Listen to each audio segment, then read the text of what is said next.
Almost forgot to wear pants this morning. This month, I qualified for Star Seller on Etsy. Anybody that doesn't know, that's the highest customer service badge. It's basically the best honor you can get on Etsy.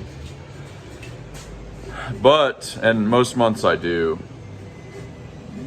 but anyone that's been watching since the beginning of the series might remember that somebody was flagging my listings, and then I would have to message Etsy customer service, which is horrible, and then they would reinstate them. But for some reason, Etsy still punishes you, even though your listings are reinstated. It's like there's something in their system where they just see that, like, hey, some of your stuff was flagged, so even though I qualify for Star Seller, they won't give it to me. And I messaged Etsy customer service, and they, in a way, without even really talking about it, acknowledged that that's what they're gonna do. So, fantastic. If we end the episodes with gratitude, we have to start them with complaining. One more quick little grievance. My neck hurts like a biatch. With all that negativity out of the way, we got a perfect score this morning. 2 beautiful Sharkies. The coffee lid. We sold another giant coffee, and this lid is doing quite well. Then we have the full-size large David trash can, and we have 2 of those, and they're both I think doing pretty well. This is the coffee cup itself, not the lid. This is a dwarf pipe holder, as in like smoking pipe, and somebody ordered 3 of these, so we got a bunch to make. Octopus. Closest thing to a failure that we got was the supports on this guitar snake, but only half of them snapped off, and this is fixable. So not even that bad. And yet another Chihuahua trash can. Everything seems to be turning out good with that. We got things to package. This, of course, is a finished Chihuahua trash can. Again, I almost hate to ship it because it just looks so good, but this is gonna make somebody really happy. Even I get boarded sometimes. You think I had a choice? This is a foot door stop. We sell some of these. This is a nice purple one.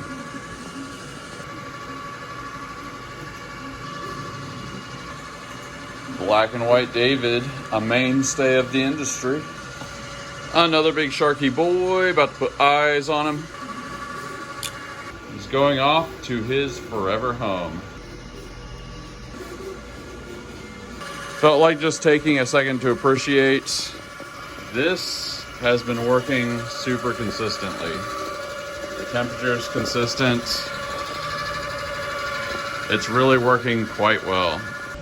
I wonder if this is true. I feel like back in the day, ELO, as in Electric Light Orchestra, I feel like a lot of people liked ELO, but nobody loved ELO.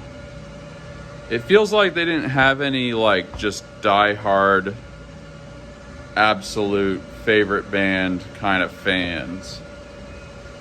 But everybody kind of liked ELO. Like, you turn on an ELO song and you're like, yeah, that's kind of good, but that's about as far as it goes. When you think of all the late 70s arena rock bands, I've met somebody that loves every single one of them. Like, I've known a guy that was super into Boston. I mean, I love Boston. Kansas, Styx, those were my dad's 2 favorite bands, and my mom's. But I've never heard of anybody that just, like, loves ELO. I've never met that person. We're dropping off the packages here. But yeah, like, ELO, I want to say had like a dozen hit songs at least. Something like that. I don't know how any band gets that big, and like I'd never have ever met, even older people who were, you know, alive at the time, I've never met anybody that was just a hardcore ELO fan. Like, there was this guy I used to work for at a grocery store, which is the worst job I ever had, and that's saying something. he was a Kiss fan and his entire house was just covered in like Kiss memorabilia. Like, that's what a real fan looks like. I don't think ELO has even one person like that. Maybe one somewhere, but I've never met him. Maybe ELO was kind of a chick band, or they were just too poppy or something like that. They just blew up. I think of ELO as a disco band that doesn't play disco. Perhaps that's it, because people get nostalgic for disco, but like, if you're not even really disco, you just kind of sound, you have the aesthetics of disco without actually playing it. Maybe they're just not fitting into some historical niche that people feel nostalgic about. Okay, one of my personal driving pet peeves is when there's a speed bump and like a person not only slows down, but they like go 1 mile per hour over it, as if they're showing you that they believe that if they hit this speed bump at a reasonable speed, like we all do, that their car would like fall apart or something. Why do people do that?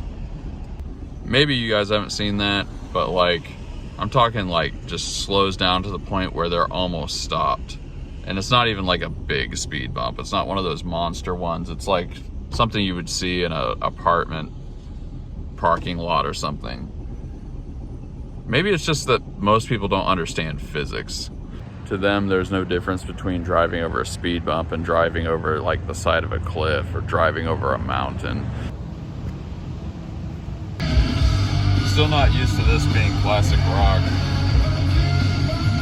She gets me coffee, get ready.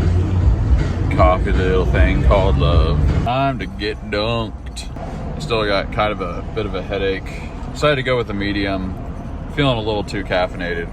You know how people will talk about their friends or maybe their romantic partner with you in a certain way, but then you like see those people together and there's no way they would ever say that stuff around the person they were talking about? I don't do that. All the stuff that I would say about my ex-wife, for instance, is stuff I would be willing to say to her, or vice versa. Like all the things that I said, if it was an irrelevant conversation with someone else, that's what I would say, because that's actually what I think. I don't know if like my indifference, or I don't know if my lack of social graces or whatever it is, I don't know if it's a strength or not, but whatever you'd say, a lack of tact or a disconcern for tact, I am pretty tactful. Whatever that is, I don't know if that's a strength or a weakness, but that is how I am. Kind of random, but about that whole alpha beta male thing, I've always thought the most beta thing you could do is care about whether you're an alpha. And alphas don't care that they're alphas, or they're never worried about it, at least. So I think a beta that accepts that they're a beta is an alpha. Okay, this is really random, but I just learned that in Vietnam, the term for their language is Tieng Viet. And I was thinking like Tieng sounds like tongue. And I tried to look up to see if there's any relation, and there isn't. I just emailed the company that sends me the bulk plastic. They'll get back to me. Let's see, it's Thursday. I'm hoping that they'll send me an invoice by Monday, hopefully. I'll pay the invoice, and then it'll be maybe a week before the plastic actually gets here. It's gonna feel really good. Every time I get a new batch of bulk plastic, it just feels like a new start. It's like starting a new school year when you're in high school. You just feel like the possibilities are endless. Or it's the same feeling you get when you get like a new, back when you were a kid or something, you would get a new pad of paper. There's just nothing in it. It's like there's all kinds of possibilities here, and we're just gonna explore that. That's what a new batch of bulk plastic feels like. Look at this beautiful boy. Remember this from the last few episodes? Look at that. That is a beach fade octopus. And remember, this is one you mount on the wall, so it's gonna look like that or something like that, depending on how you mount it. I keep forgetting to mention this, but for some bizarre, unknowable reason, a sinkhole has developed in the floor.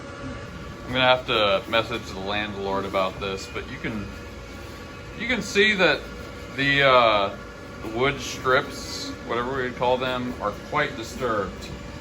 And it's gotten to this point where this just lifts out, and you can see that it's not so great under there.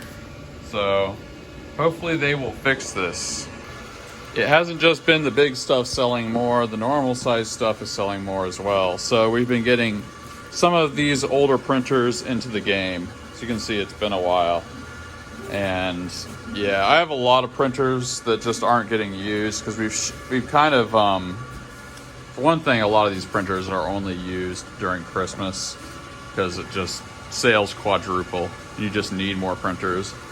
But also, of course, we've been doing the large stuff, and that's become a bit of a focus. So the smaller printers kind of haven't been as necessary, at least some of them.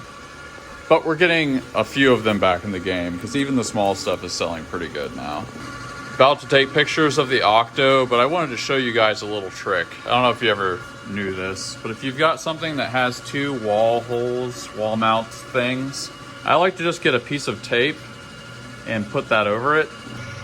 Once you've done that, just take a marker. It's a little hard to see this, but let's see if we can get the reflection. You just put a marker mark over the holes. And then you can take the piece of tape off, put that on the wall, then drill the holes there and the screws. And yeah, that's like the easy way to do it. About to take some pictures of that octopus. I think the flamingo shirt is the only thing that's really going to fully capture the vibe. Look at that little guy. So I thought I would show you how the process actually works. The process of sorting through my photos. As you can see, I took a bunch of versions of this photo, and what I'm gonna do is I'm going to delete, that's the next photo I was doing, and I'm gonna delete the ones that I think are less good and just keep the best one, of course. But yeah, I cast it from the iPad to here because it's like seeing it big, you get to see every little nuance of it and stuff, and it really helps you make a decision. We've got the next pipe trash can, waste basket, whatever. Got the green part done. We're just gonna tape this off so we can make this brown. Just another classic Mario pipe.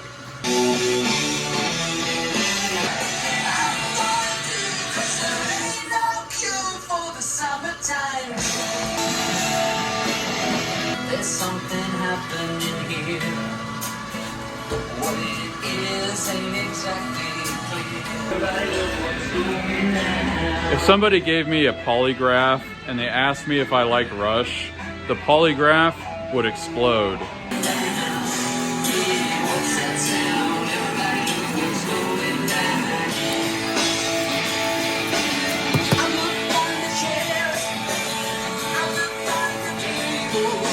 I figured this might be a good opportunity to show something. Obviously, printing something like this takes a long time. And so, you know, if you're making new products, especially when you're making big stuff, it takes a while to churn out a new product. So, one solution when you do what I do to that problem is to paint the same product several different ways. I've got a bit of an arts background. I've painted things for many, many years. Did model painting. If you guys have ever heard of Warhammer 40K, I used to do the minis and stuff. But anyway, there's a lot of ways you can paint something like this and effectively make it a new product. And it's just simple, you know, simple stuff. So I think I'm gonna give this guy another black base coat and make him metallic silver. Because like silver aliens, it's a pretty common trope Plus this would just look super cool in silver. Time to get a little recycling done. We are gonna use the new Vitamix.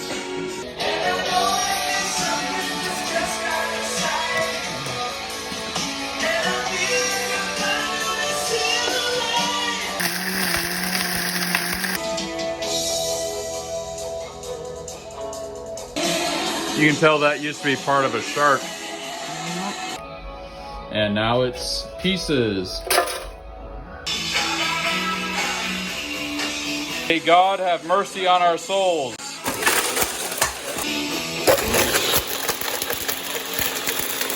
You gotta hold it.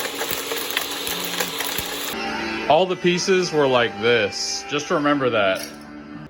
I know we did this a little bit on the last episode, but we're gonna pour whatever is in here into here, which is relatively empty. Remember how big those pieces were. So I haven't checked what's inside there. We're about to see. Oh, it looks like the stuff is coming off.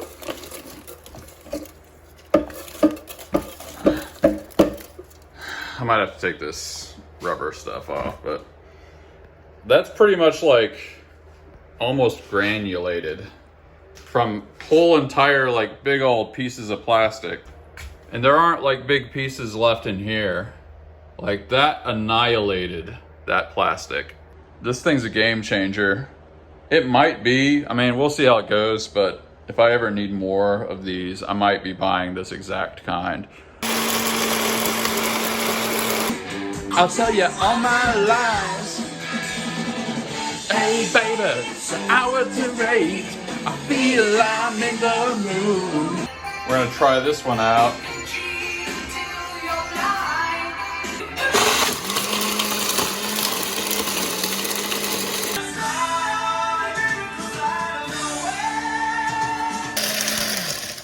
Alright, that's about enough for now. So what you do after this, I pour off the excess water. You can see at the top there. Kind of do it until you just got mostly the particulate matter. Then we go in here and we are going to strain that. And once that strains, it goes into here. You can see that's pretty close to full. And after that, we're gonna put it in the dehydrator. This is about the perfect amount. The reason I say that is because we actually have to make a bit of a gap in the middle, because like then too much of it is going to be moist or wet. You can see that there's water in here. You can't quite drain out all the water beforehand, but the dehydrator does take care of that. So yeah, you want to make the walls about that thick, and then it will mostly dry this pretty well.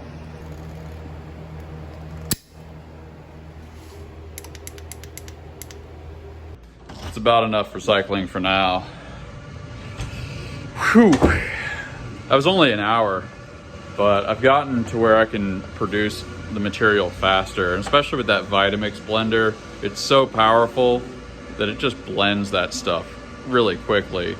Part of the thing that takes time is you got to break those pieces. You got to break larger pieces into pieces small enough to fit in the blenders. And when you have a really powerful blender like that, you don't have to be so exact. It gives you more leeway. That Chihuahua can got done. We're going to clean it up a bit, and it's going metallic silver.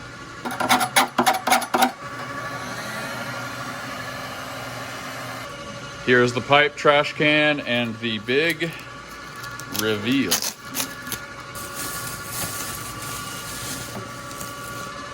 Oh yeah, that's gorgeous. Man, I just wish I could be there when somebody opened something like this, because they are just gonna lose their... We might as well package this bad boy, get it ready to go out tomorrow so we don't have to do it in the morning.